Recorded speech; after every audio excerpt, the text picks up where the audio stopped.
TT Politics Live. My name is Dan Newmeyer, and I am joined by the lovely Michelle Botello. And how are you doing, Michelle? I'm doing well. How about you, Dan? I'm doing great. And Joe's off tonight, and we have a special Greg's guest. not feeling well. Yep. He had the flu, but he seems to be getting on top of it. Oh. And we have another anchor who's going to join us in the second half hour, Jimmy J, who does another show with our lead anchor, Joe Aguirre. And I'm anxious to meet him and see what he has to say about things. But what do we got up first, Michelle? Well, let's see. Senator Richard Blumenthal. He's always in the news. On Sunday, hailed the Democrats' upset victory in the Senate. I just had to zoom in my camera there, so now I'm in focus. Okay, here we go. I will start over again. How's that? Senator Richard Blumenthal, Sunday, hailed the Democrats' upset victory in the Senate as a historic opportunity to pursue the party's long-sought goals, including lowering health care costs, expanding voting rights. The Democrats were projected to hold on to the narrow majority Saturday after the Associated Press called the Nevada race for Democratic incumbent Senator Catherine Cortez Masto.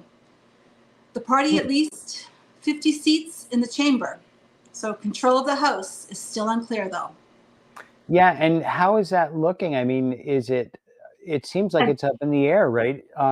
I believe that the House needs, right now they need 6 seats to get Republican majority, but I think there's still 19 uncalled races. Oh, no kidding. Still waiting. I don't understand how this happens. I mean, in Europe, they just, one night, voting is done. Everybody knows who got elected, who didn't. How is it that in the greatest country in the world, we can't get this right? Well, I guess over there, the government decides who wins the election. So it's very easy. It's over. Yeah, they don't even really, they hold the election as kind of like a party thing. Oh, let's go and put the paper in the boxes. Moving on. Moving on.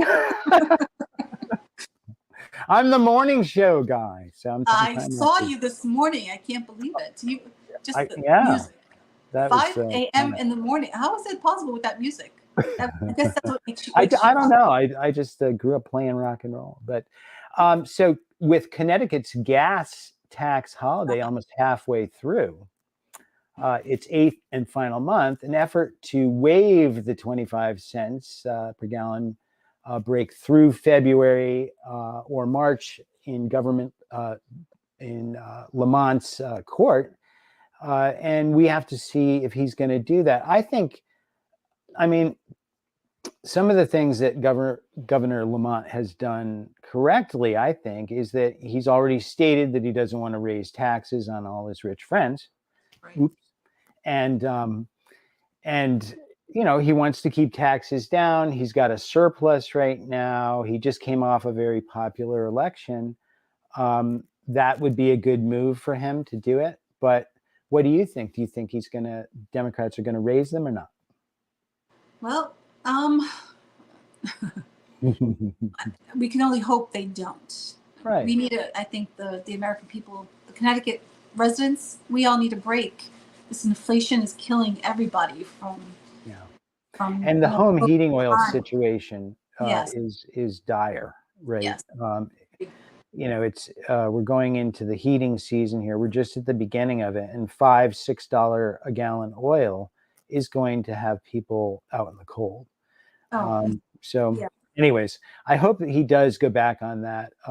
You know, apparently his fellow Democrats in the House and Senate majorities have renewed their interest this week in a special session. It says late November, Republican minorities in both chambers want to extend the holiday, which would be a Republican type of initiative, right? Lower stuff. It'd be nice for him to do that as, you know, coming back on his second term and you know, showing the American people, showing the Connecticut citizens, again, the residents of Connecticut, he cares. He's thinking of them. Because I just feel nationally like our president right now, he doesn't put Americans first. I feel like he puts everybody else first. So it'd be nice for one of our leaders to say, you know what, I'm thinking of you. Mm-hmm. Yeah, and I think he's hinted that that's looking like something that he would do. And it seems like gas prices are hovering around $4.30 a gallon. I don't know if it's that high where you are. It is. And this is on April 1 when Connecticut began a retail gas tax holiday that was supposed to end June 30. But the prices kept climbing after that, and it actually peaked out at almost $5 a gallon at $4.98 on June 14th. So they extended that through November 30th, and that's where we are now. What else we got on deck there, Michelle? We have. So Connecticut policymakers expect to craft a relatively short window for early in-person voting, Mm-hmm. following Tuesday passage of the ballot question amending the state constitution to permit the legislature to give residents earlier dates to appear at the polls. Unofficial results from last week's election indicated that nearly 60% of voters were willing to give the General Assembly the green light to adopt an early voting law, which had previously been prevented in the language of the state constitution. Now the state officials will get to work preparing a proposal ahead of the legislative session, that begins in January. During a post-election press conference in Hartford last week, incoming Secretary of State Stephanie Thomas said she'd be reviewing the policies from states around the country, but expected that Connecticut's early voting bill would give voters a limited window to cast ballots in person prior to Election Day. So that, it's interesting. This is going to be new for Connecticut. This is something that we're not used to. And I have my mixed thoughts on it, but I'm glad that she's going to see how other states go about it. I don't know if we should do what Pennsylvania does and go 50 days before. To me, that's a little bit too much. I found that I was just thinking about Pennsylvania and Fetterman getting elected over Dr. Oz. Mm-hmm. And I think, 50 days before, this was before his stroke. So you could go and state that someone went and voted really early before his stroke, liked him, but then after saw, and I'm not, forgive me, I don't mean to say, I don't mean to make light of his stroke, but something like that, you need to heal. So someone could have said, you know what, I wish I could change my mind now after seeing how he reacts and how he, what type of leader he is after his stroke. Because, press conferences after,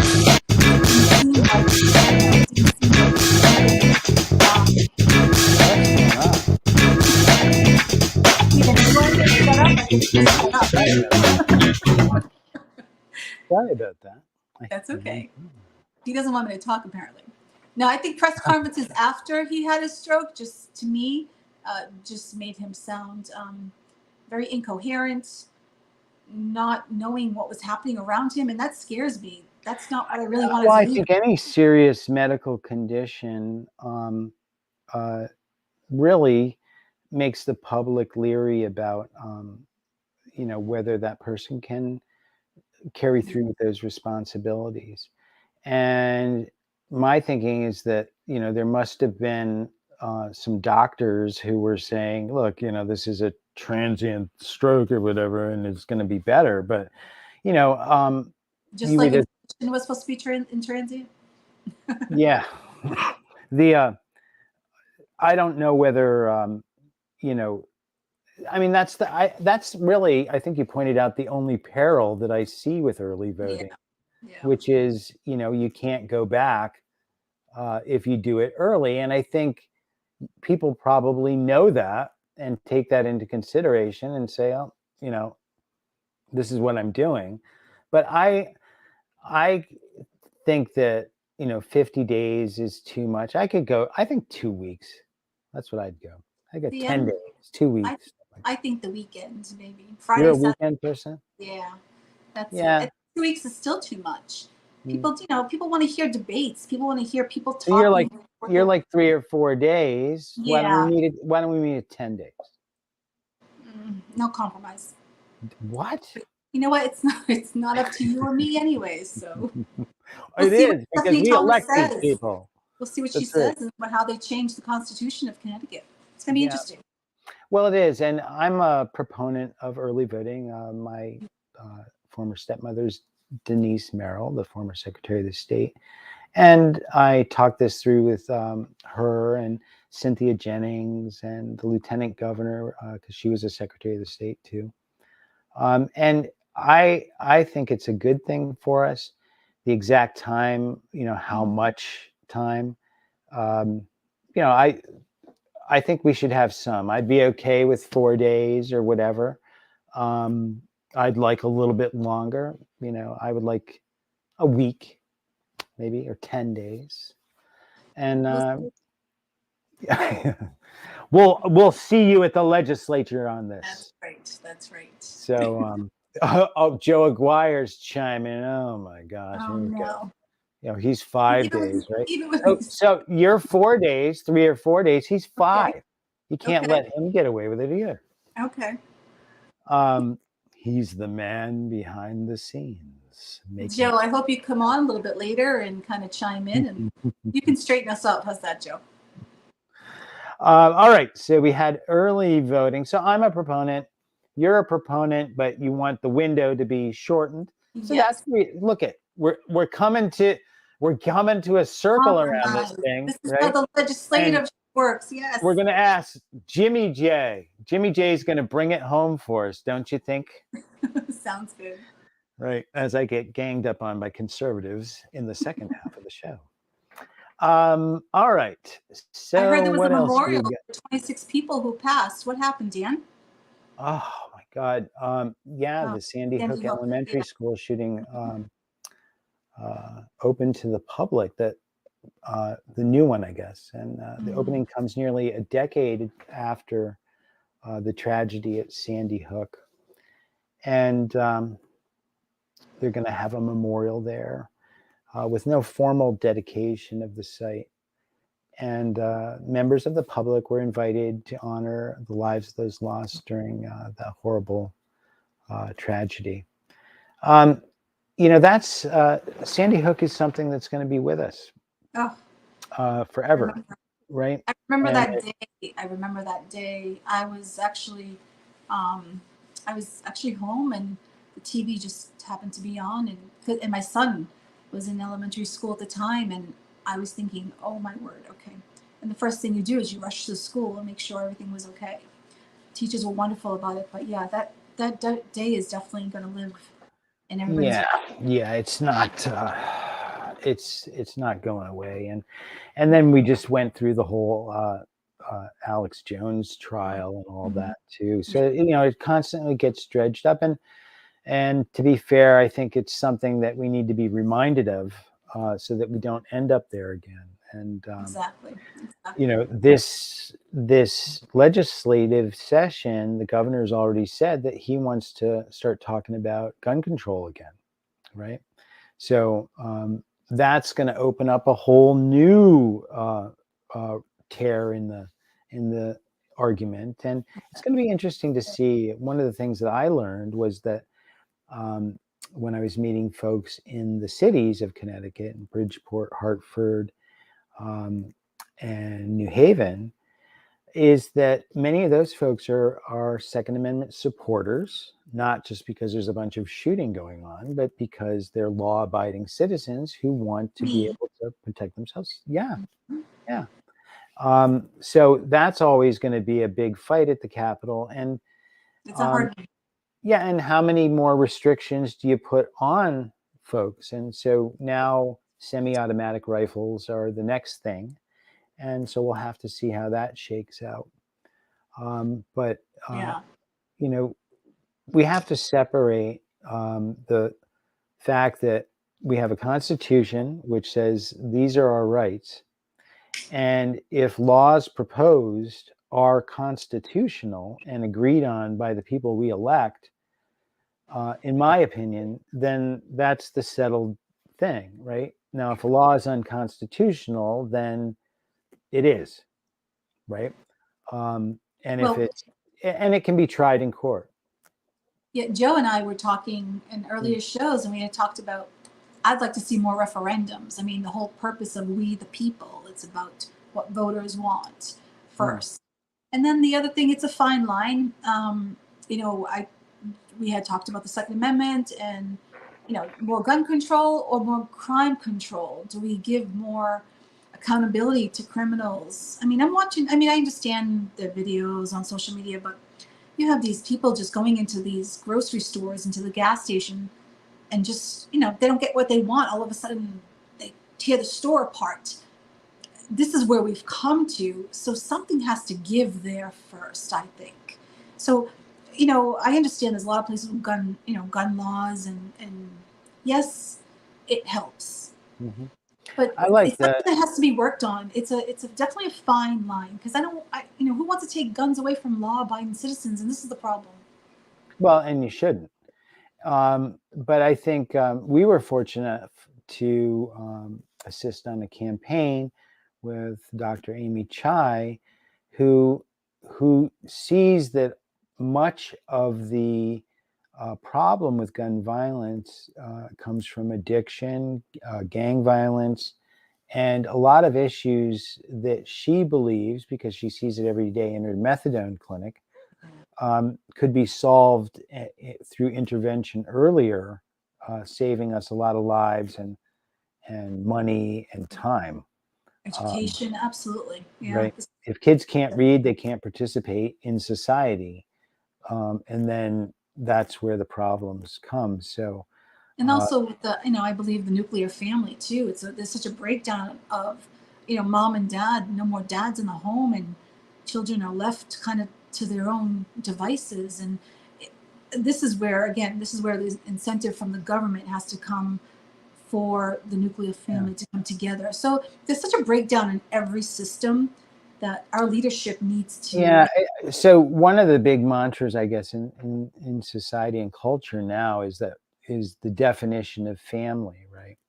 So if we talk about the nuclear family and hold that up as the standard, then it leaves out a lot of people who have other kinds of families that, have like two moms, two dads, or they grew up with their uncles and their aunts, or they have no relatives because their parents died. Right. So within the cultural revolution we're all going through, one of the things is how we talk about different things, and it's maddening to me, being of a culture where we didn't have to do that all the time. But I don't know. How do you feel about that? How do you feel about that families are not just, mom, dad, and two kids? No, you make a really good point. I don't know if that's, you know what, you can, however you want to create your family, that's your choice. But it's about we need it would be nice for, especially boys, I think boys need that male figure. Girls, need the woman figure, and together I think the child grows up with a sense of security. Now, don't get me wrong, if there's two moms, like you said, two dads, but at least the parents need to do parenting. Oops, excuse me. The children need parents. They need to do parenting. So, hey, we have to take a quick break, and we're going to be right back with CT Politics Live, Dan Newmeyer and Michelle Botello, right after this. CT Politics, we're cutting out the political bull. Yeah, I guess that about sums it up. Join in the fight now. Go to ctpolitics.tv to join the Connecticut Taxpayers Union. Hey, and we're back. I'm Dan Newmeyer. That's right. Were you still working on your phone? Was it freaking out on you? It's freaking out on me. What's happening? So. Yep. So we got a couple more headlines here, and then we have our featured guest, our new anchor here for. We have a featured guest. Yes. But we have two more headlines we need to get through here. We do. We have. I'm going to talk about ahead. Google. I think we're on the Google. Yes. Chat. Search giant Google has agreed to a $391.5 million settlement. Ouch. With Connecticut. and 39 other states to resolve an investigation into how companies tracked users, locations. State attorneys in generals announced Monday. The attorneys general called the settlement an historic win for consumers and the largest multi-state settlement in the U.S. history dealing with privacy. The state's investigation was sparked by a 2018 Associated Press story, which found that Google continued to track people's location data even after they opted out. This is interesting to me because who wants to be tracked constantly? And at the same time, we are constantly being tracked. I mean, everything we do, everything we say, I don't know about you, but I get like little messages. I'm like, how does my phone know this? So it's a little bit scary.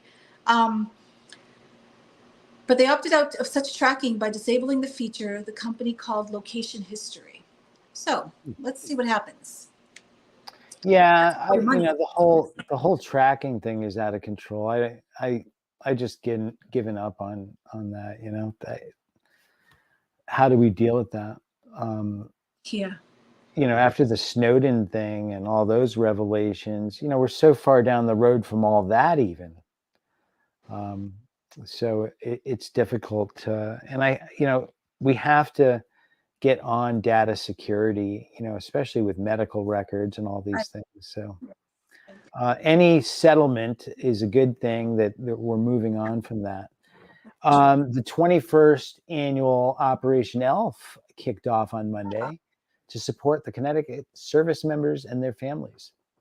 Operation ELF, which stands for Embracing Lonely Families, supports military families enduring hardships caused by deployment of their family members.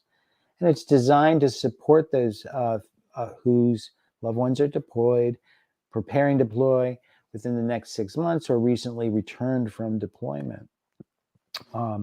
The donations include gift cards and groceries, department home store goods, pharmacies, gas stations, and help families throughout the year. So it's a really good type of charity to get behind to support our troops and our veterans.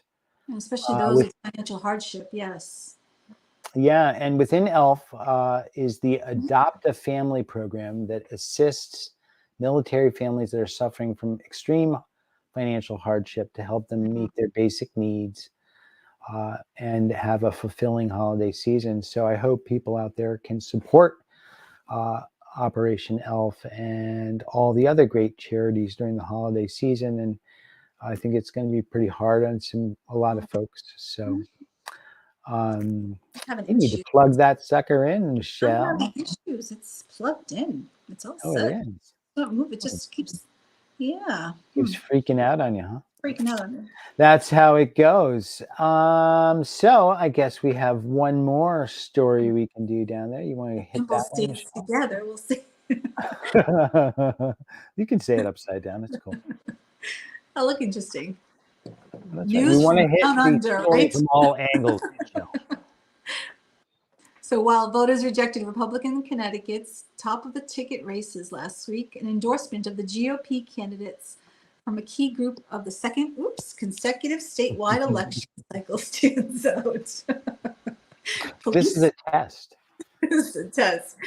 Police unions. The opposition to Democratic candidates underscored the lingering resentment to Connecticut's 2020 police transparency law that was approved in the wake of high-profile cases of police brutality across the nation. Those included May 25th choking death of George Floyd in Minneapolis, that sparked nationwide protests, including the closures of Interstate 91 in New Haven and I-84 in Hartford by thousands of protesters during the summer of 2020. Governor candidate Bob Stefanowski, Leora Levy, the U.S. Senate candidate, and others, including Tony Boucher, a former state senator lawmaker from Wilton, who sought election to the state Senate again, all highlighted their endorsements from unions, including Guilford-based Connecticut Fraternal Order of Police and the Connecticut State Police Union, Stefanowski, Levy, and Boucher lost by large margins on election day. What does that tell you? I don't know if it tells me anything, honestly. I know that was a big headline today. Is it bad to be backed by the unions? What are they trying to say in this piece? So, I don't know that I think what they're trying to conflate here, or they're conflating is, or trying to compare is, how these candidates who supported police unions, who are the back the blue side of things, or to return to the police accountability bill, which provides a lot of cover for people, was resoundingly rejected by voters. And that's what this is saying. And I think there's a lot of conflation about what defund the police actually means. I don't think a lot of people even know what it means. I didn't know until recently when I kind of asked. And what they're talking about in that scenario, not that I necessarily agree with it, is to defund police by having everybody reapply for their jobs and to whatever the new criteria for good policing is. And then if you've been a good cop and everything's cool or whatever, you still have your job. And then that's how they get around the union thing with firing people and stuff like that. So oddly, in some manner, Republicans or conservatives would be for getting rid of getting the unions out of the mix of things. And but in this case, they're trying to hype on safety and such, so that they can, get elected to do whatever else they want to do. What I want to do with this particular thing is to kind of just, I'm not a defund the police person, but I think that certain aspects of the bill can be looked at. But everything that I've seen that they're proposing rolling back seems to kind of let some bad actors off the hook. So I guess we'll have to follow what comes out and see what it means. But in my opinion, this election really resoundingly rejected going backwards, right? There's a lot of things that the Democrats have moved in progressive culture forward in 4 decades. And in terms of LGBT rights, which are codified in law in Connecticut, and abortion and other things, the people in this state seem to want to hang on to that. And so there's a lot of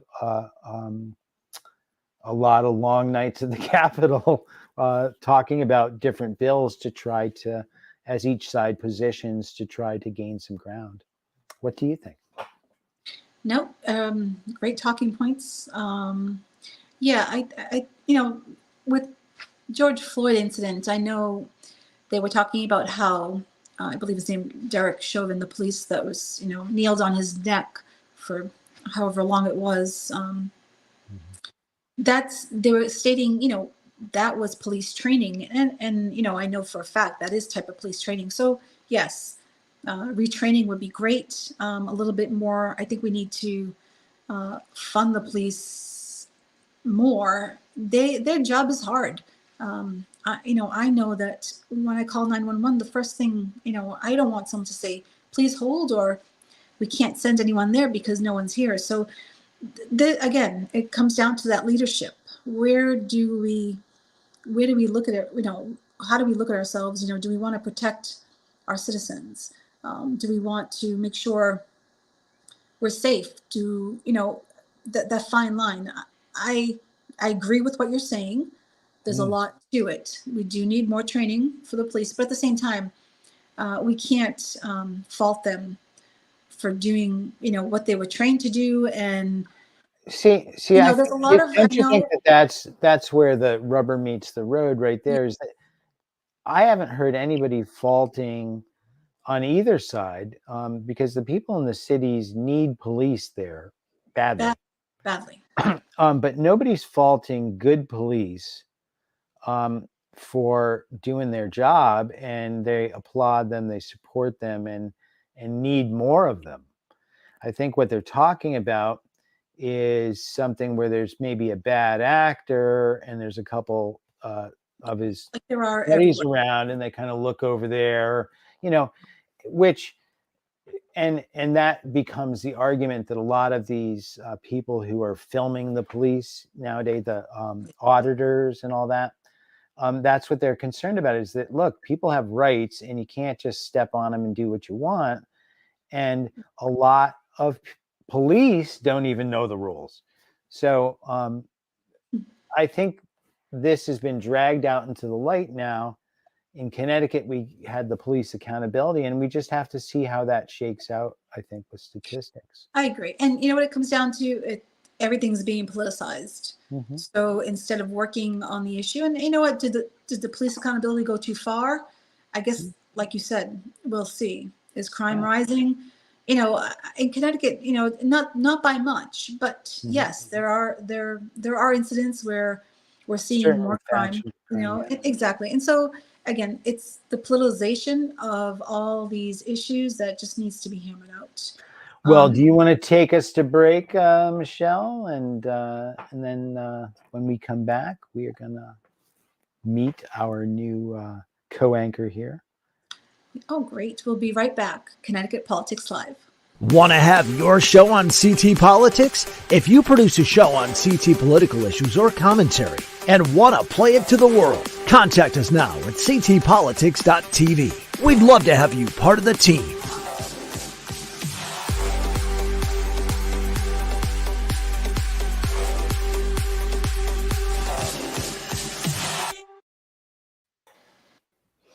Cool. Hey. Me? Hi, guys. How's everybody doing? Doing Welcome. well. This is our new guest, Jimmy J. I'm Nice to Dan have you here. Newmeyer. This is Michelle I'm Michelle. Vitello. And Hi, Michelle. Jimmy, thank you so much. It's I've been enjoying the work that you and Mr. Joe Aguirre do with your show. Thanks a lot, Dan. And you both do a really great job of taking on the roles and talking about things in a spirited manner, but very civilly and as friends, like we used to do, right? Like we used to, right? In the old Reagan days there, of the good politics days. The good old days of politics, yeah. That's when the Democrats and the Republicans had a beer together and then laughed about it because you basically were getting the same guy. That's right. Absolutely. I miss those days. I really do. But Joe and I are we're friends first and foremost, right? He can be his flaming liberal self, and I can be my conservative self. And at the end of the day, we're just friends. There's a lot more going on in our lives. I think when you called him a flaming liberal. Oh yeah, I do to his face all the time. He knows that. Yeah, I think he's still a registered Republican, if I'm not. What? Not mistaken. What? He is just he doesn't. He's just saying that. I know. He'll get me on it. He'll get me Thursday night, I promise.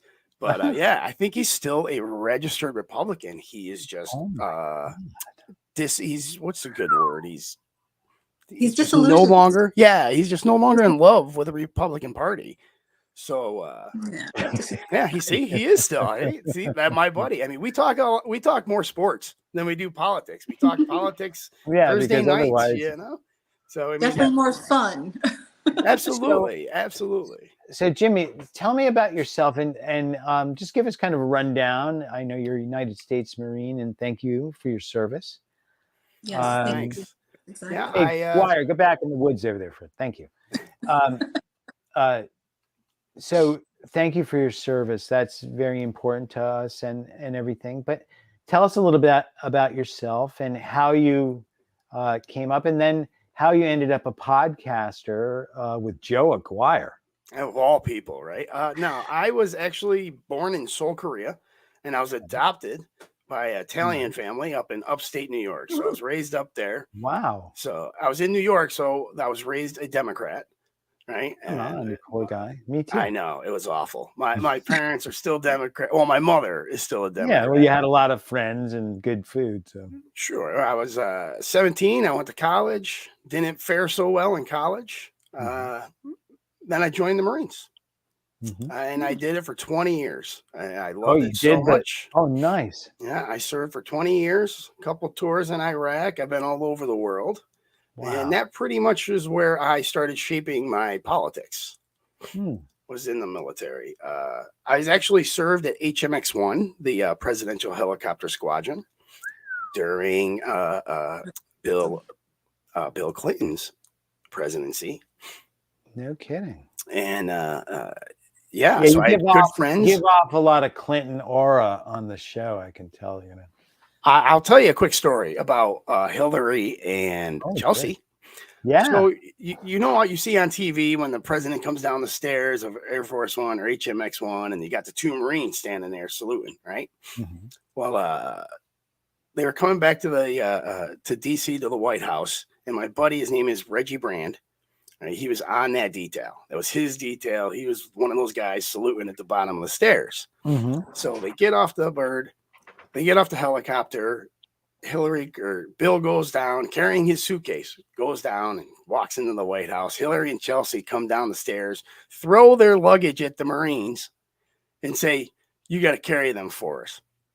They mistreated them, those Marines so bad. That's all the stories that I heard were how bad Hillary and Chelsea just berated those guys, right?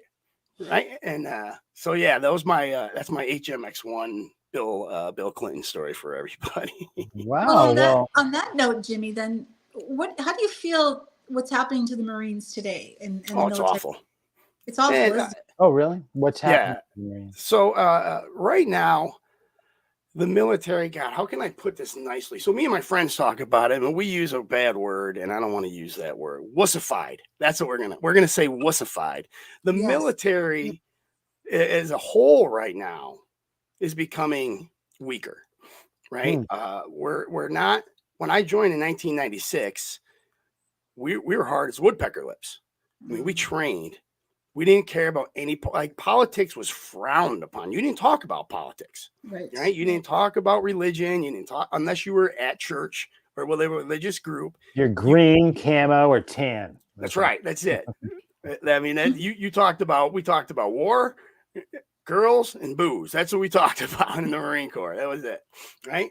And it just wasn't. But now it's so politics is so embedded into everything. Right. Yeah. And this is number one, the major problem, what's going on in the country, but specifically in the military, when you bring in these outside elements as they're doing right now, and I'll share a story about my experience with that. It distracts. Right. So now you have Marines, soldiers, airmen, and sailors that are distracted from their primary mission of going to war. What's distracting? Okay, here's a great example. Yeah. Right. I retired in 2016. I didn't want to actually, excuse me. I wanted to do more years. I wanted to do 30, but it became so political, right? So I was in an MOS where I had a female working for me. So this female, now at the time I was in for 18 years. I had 2 more years to go to retirement. I was a gunnery sergeant. I was an E7. This female was an E3, excuse me, an E3. She's been in for 2 years. She almost ruined my career like that because she didn't like it when I yelled at her. Well, when my argument was, her name tag right here says U.S. Marine, just like mine. When it says U.S. female Marine, I'll treat her differently. Right. But I still got in a lot of trouble because they were looking at me for sexual harassment. Oh. Yeah. Now, that's the type of politics that I'm talking about. And this was around the time when Clinton was Secretary of State, and she wanted to take sexual harassment, sexual assault cases away from the military and try them in Congress. Right. So they were like, what do you want? I'm like, I'll go to court martial. I don't care because I didn't do anything wrong. Right. Yeah. If I told her to go F herself, is that sexual harassment? She thought it was, but I've told 8,000 other Marines to go F themselves. So I'm not singling anybody out. And I ended up, not getting prosecuted or anything like that. But that's the type of distractions that I'm talking about.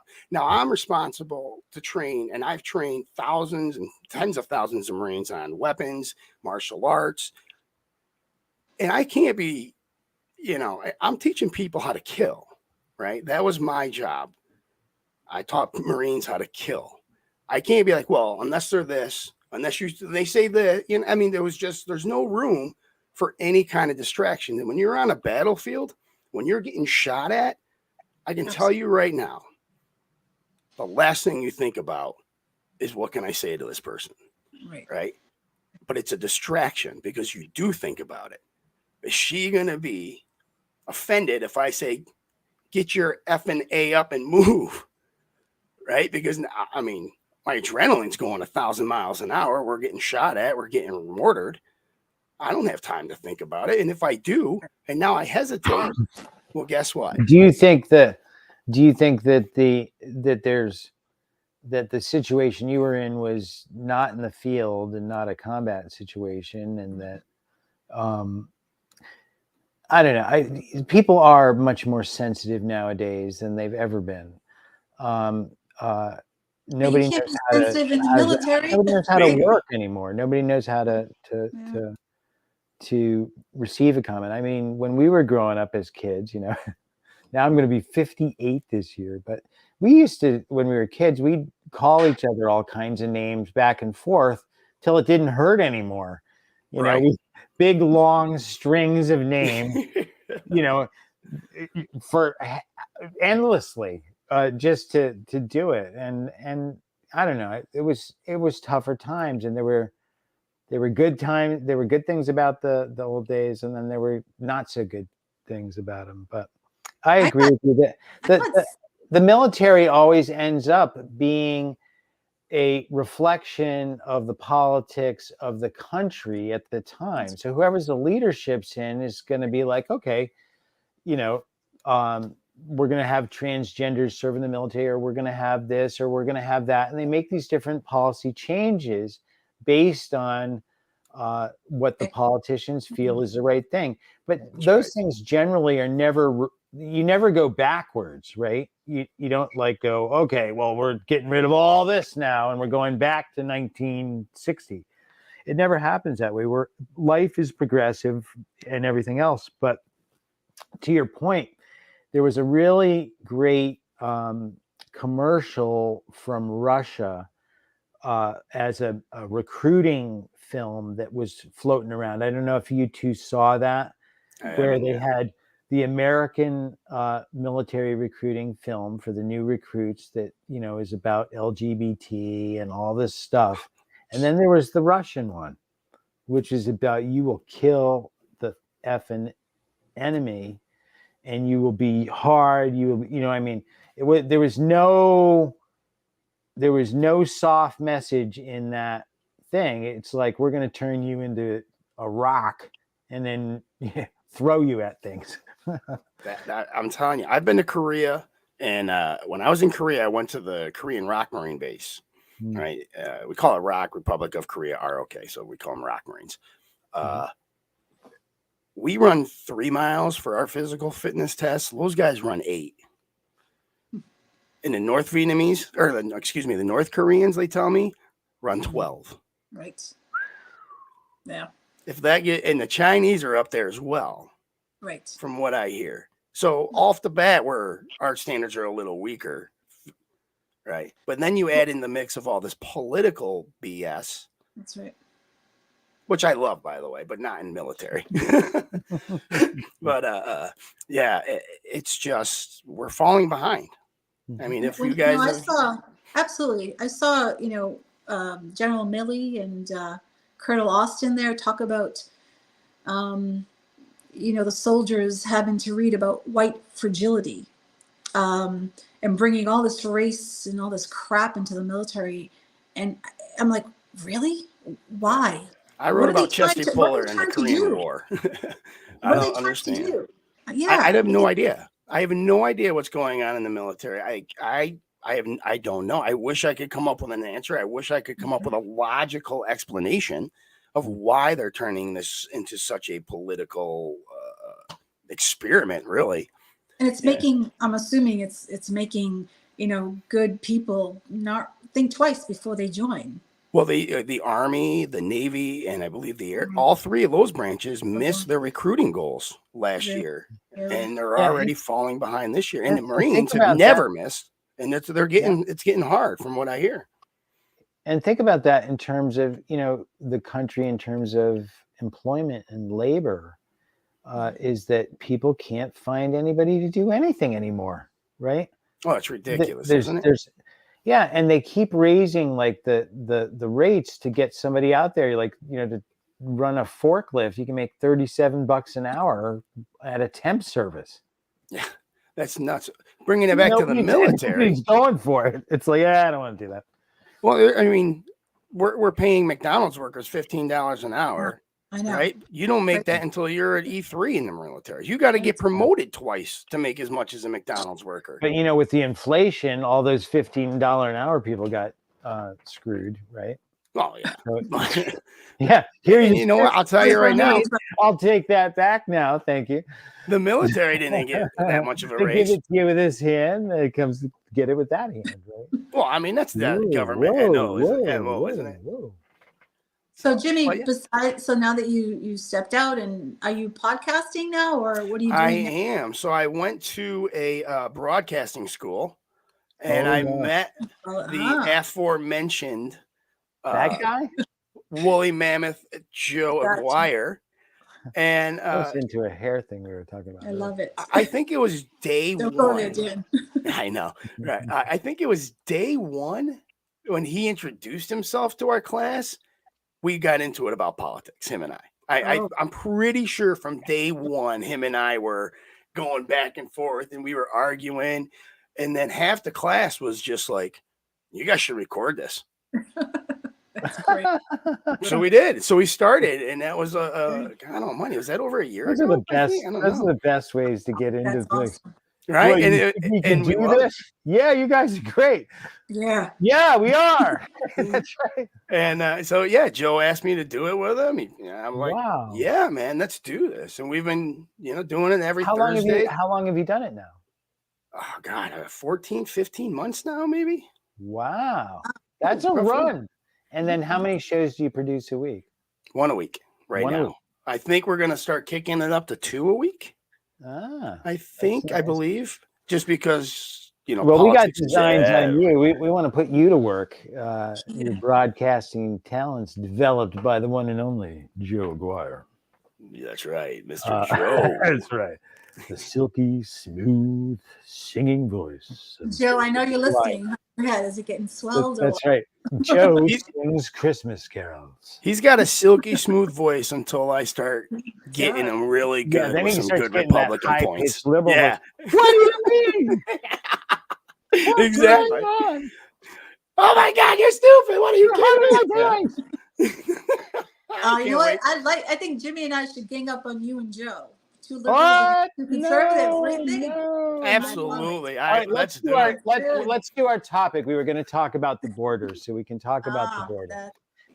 Yes. On the southern and the northern borders, we try to control those borders through a variety of different means, through sensors, audio sensors, pressure sensors, aircraft, drones, personnel, all different means other than fences or walls generally. There are structures down on the border, but for the most part, you can just walk around them. You can walk far enough to go around the border, and then hopefully there's somebody there to meet you and figure out what the heck you're doing. I've been watching this since I was in California. I went to school for guitar in Hollywood in 1985. And then it was Prop 187, which was basically the Mexicans are stealing all our jobs and we want them to go back home. And then the other half was, well, these are immigrants and they're picking all the fruit and nobody else wants to do it. And most of them are migrants who come and go. And that at the time, that was it. But it's been increasing all the time. And I've been a wall builder guy. I've been a anti-immigrant guy or anti-illegal immigration guy. I've been on all the sides of the issue. And I think what I've come to realize, and I discussed this with Michelle earlier, is that both sides don't want to solve the problem. They want the cheap labor. They want to take advantage of the new immigrants, right? Hey, these are the new guys. Let's take advantage of them, so their kids can barely go to college, right? And it's that stark in the sense that we want them for our manual labor, like landscaping jobs, construction, all the hardest, toughest jobs that our companies here use to make their profit and their money for restaurant workers and lower paying jobs. And so there's no appetite to solve the problem. And I think, to me, what I think I would do is I would open the borders at the gates. And I would say, all right, you can all come in through the gate, but we're just going to vet you as you go through. We're going to check out your background. We're going to make sure you're who you say you are, and we know about you.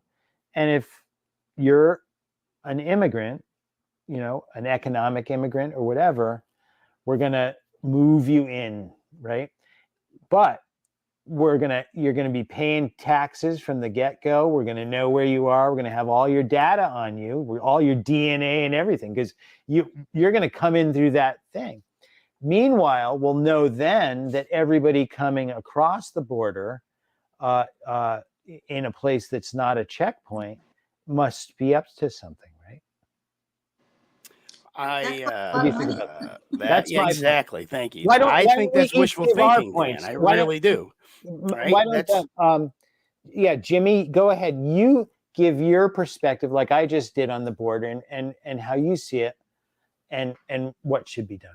So I think that immigration laws and refugee numbers and the number of legal immigrants are brought in and those numbers are figured on the number of resources we have available to them, right? So the 3.5 million, 2.9 that came into the country that we know about, the 900,000 getaways, they're overwhelming our systems. And I mean, look, to be personally, I don't care. You want to come to this country, come to this country. It's a great country. It's the greatest country in the world. I don't see why anybody wouldn't want to come to this country. However, there's a process for it, and there's reasons for that process. You can't overwhelm the school systems. You can't overwhelm the health systems. You can't overwhelm the welfare systems, right? The social programs and the economic programs that we have not available for these people right now, right? And there's reasons for these numbers, and I think we should stick to these numbers. So what should we do with the wall? Just let me put this into a little bit of perspective for everybody right now. Combined, the Democrat and Republican Party has spent $9.3 billion on midterm campaign funds. Midterm campaign funds, $9.3 billion, which is about to go up because they're about to throw millions more into Georgia, right? So that's going to go up. That could reach $10 billion. The price tag, the entire border wall, $12 billion.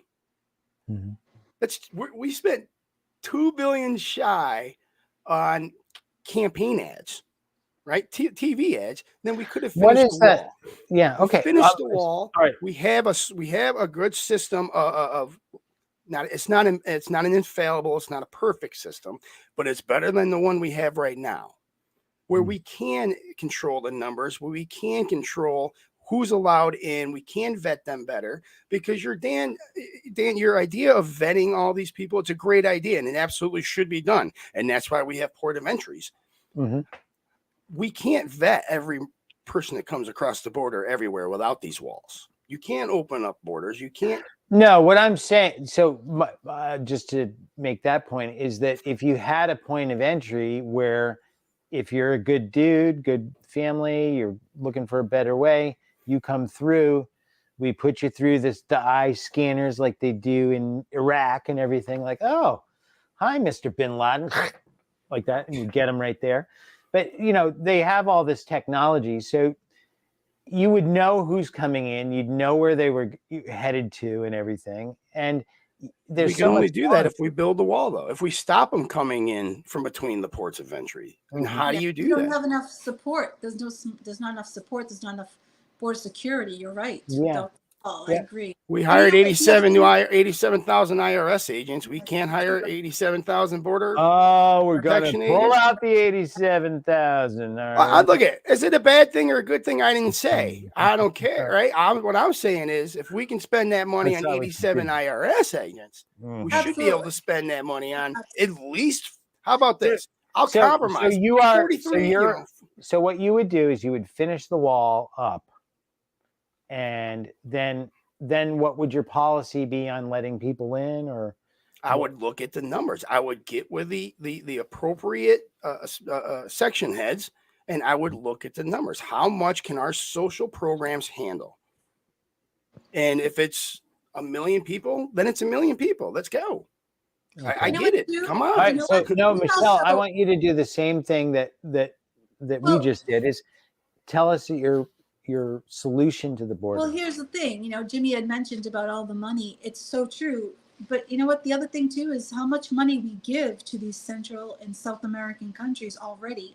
Where does that money go? It goes into the pockets of their elites. Now, I'm part of a charity that works with trying to build schools. So in Honduras, for instance, right now, they're trying to build schools to teach these kids not just to learn to read and write, but also about Christianity and, to be a good citizen and to learn a skill, learn community, join the community, grow up, teach the skill.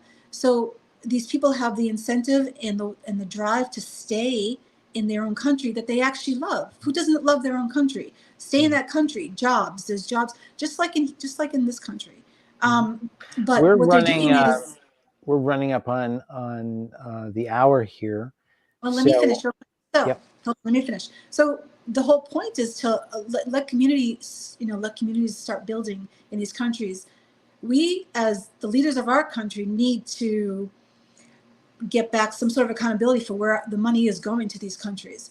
And so, it all fits in. It's. I feel like overall in this country as well, they're giving up on community. They're giving up on Americans. I feel like they also, and I was talking to Dan earlier, that they may, they may be working to change the demographic in this country, which is not a bad or good thing, but what is their goal? Oh, that's never going to happen. Well, I think the demographic of this country is changing, but we're going to have to keep it for another time because we're going to keep our show boundaries where they are. But Jimmy, we're welcoming you aboard. We're hoping you're going to have a Marine reading the news with each of us now and then. And welcome aboard to CT Politics. Thank you very live. much. I'm excited to be here. And so we'll work out the details with Michelle and Joe and myself. Now, I'm doing the 5 a.m. I get up at 5 a.m. Yeah, I was a trucker in North Dakota working in the oil field, so I had to get up and prep the truck at 4 o'clock in the morning and then drive 15 hours. So it's just ingrained in me. So if you guys are doing 5 p.m., every time you do a 5 p.m., I'm going to do the next morning. I'm going to do the 5 a.m. You just follow up. So, and I'll try and do you proud there. But we God really bless you at 5 a.m. You want to come up? No, thank you. I'm actually already at work at 5 a.m. No kidding. What kind of work do you do? I am the morning show producer for WDRC Mornings with Gary Byron. Oh, that's why he's so slick and velvety smooth. I'm I not see on the the radio. story. I'm just the producer. Yeah, but you're getting all the good tips and points. I'm trying. Michelle, I know that Joe is never. Hey, Aguirre, are you coming on or what? Of course, I'm coming on. There he is. Yeah, I'm here. I'm here. Let me put this QAnon fest or whatever you guys are throwing here tonight. Let me put the kibosh on it.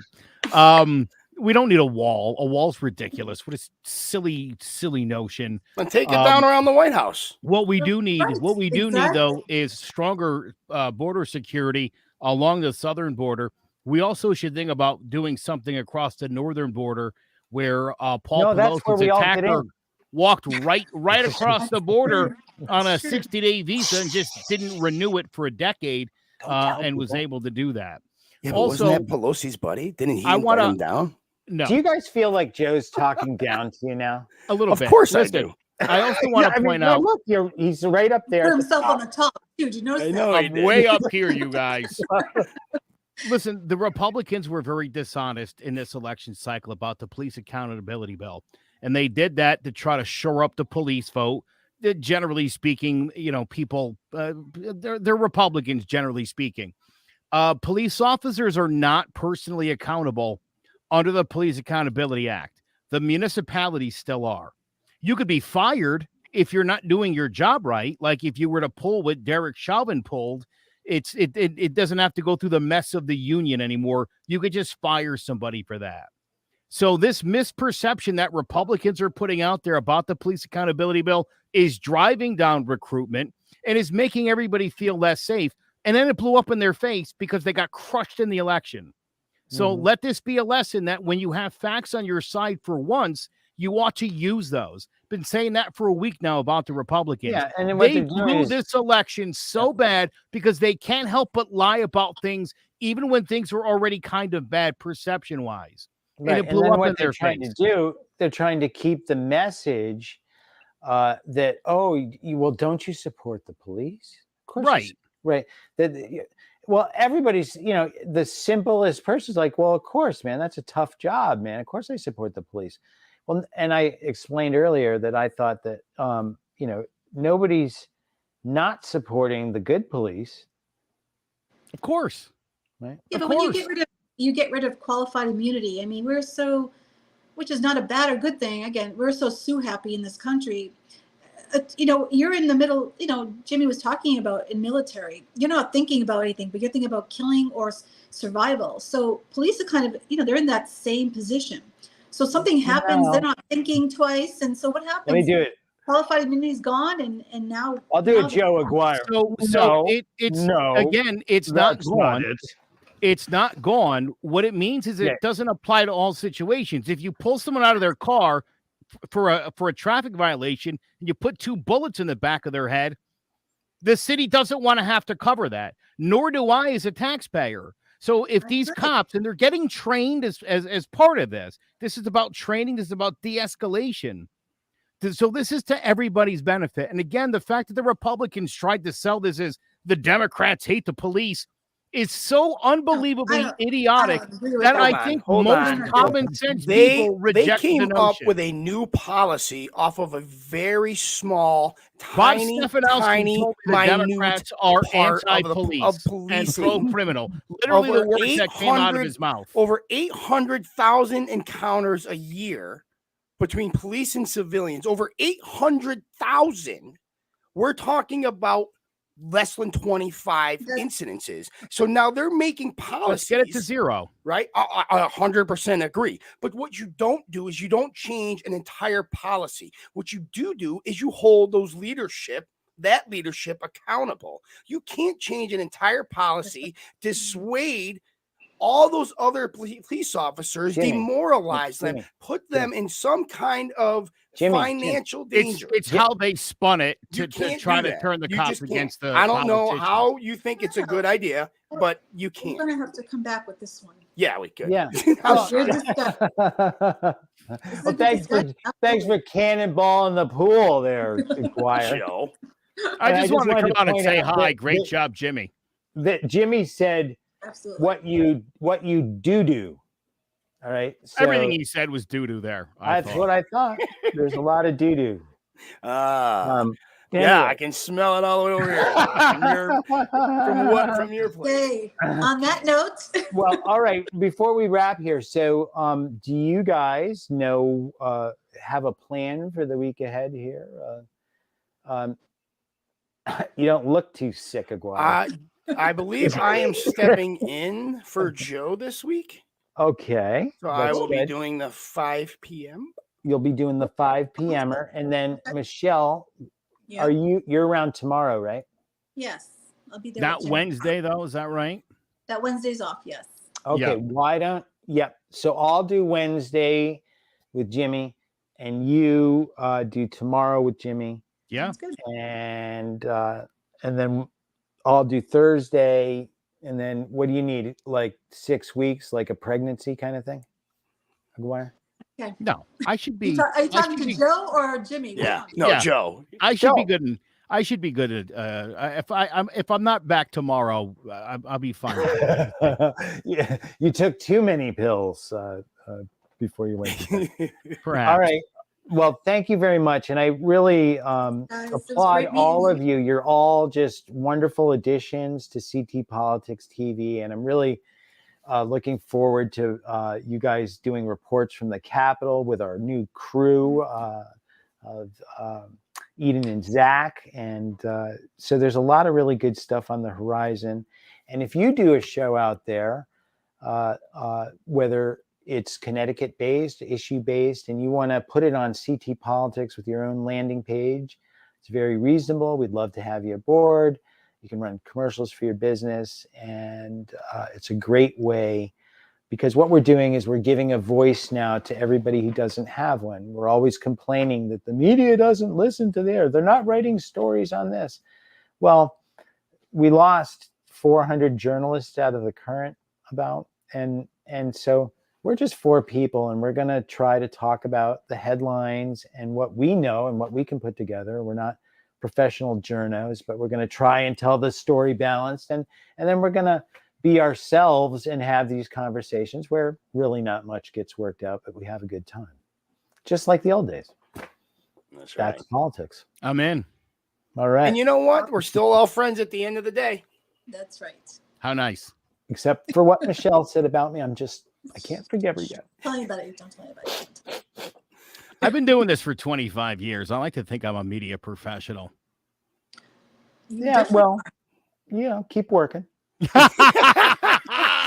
You're almost That's my there, goal. according to Dan. What happened to our old friends at the end of the show? Well, no, And they're on the Against the same ribbon. side, Michelle. There you go. what? No, we're not. No. See, he's on that side, that side, Mhm. this side. He's on that side. Right. I like I'm how on this side. There we I'm go. on you. I'm on. Now there we go. We're to the left. and Yes, you guys we are are to the right. dominating. Now you're talking. There we go. We'll get back into that police accountability bill, Joe, and we'll have some I look facts. forward to having that convo. Absolutely. All Yeah, right. I can't wait. Well, thank you very much. I'll see you Thanks, all Matt. at 5 a.m.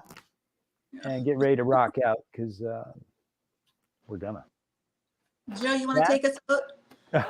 I might as well. For Well, hold our on. guest, Why the don't new you- host, Jimmy J. Dan Newmeyer, zip your lip. You back at 5.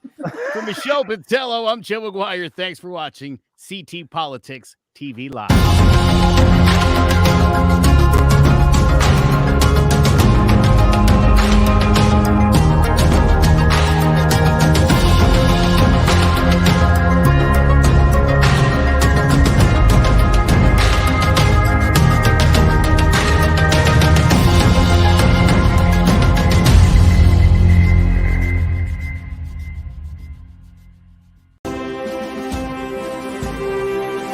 This is the home of the CT Strategist Report with Daniel Kent Newmeyer. Interviews with Connecticut's top leaders, expert political analysis, news, commentary. Gain the insider's perspective.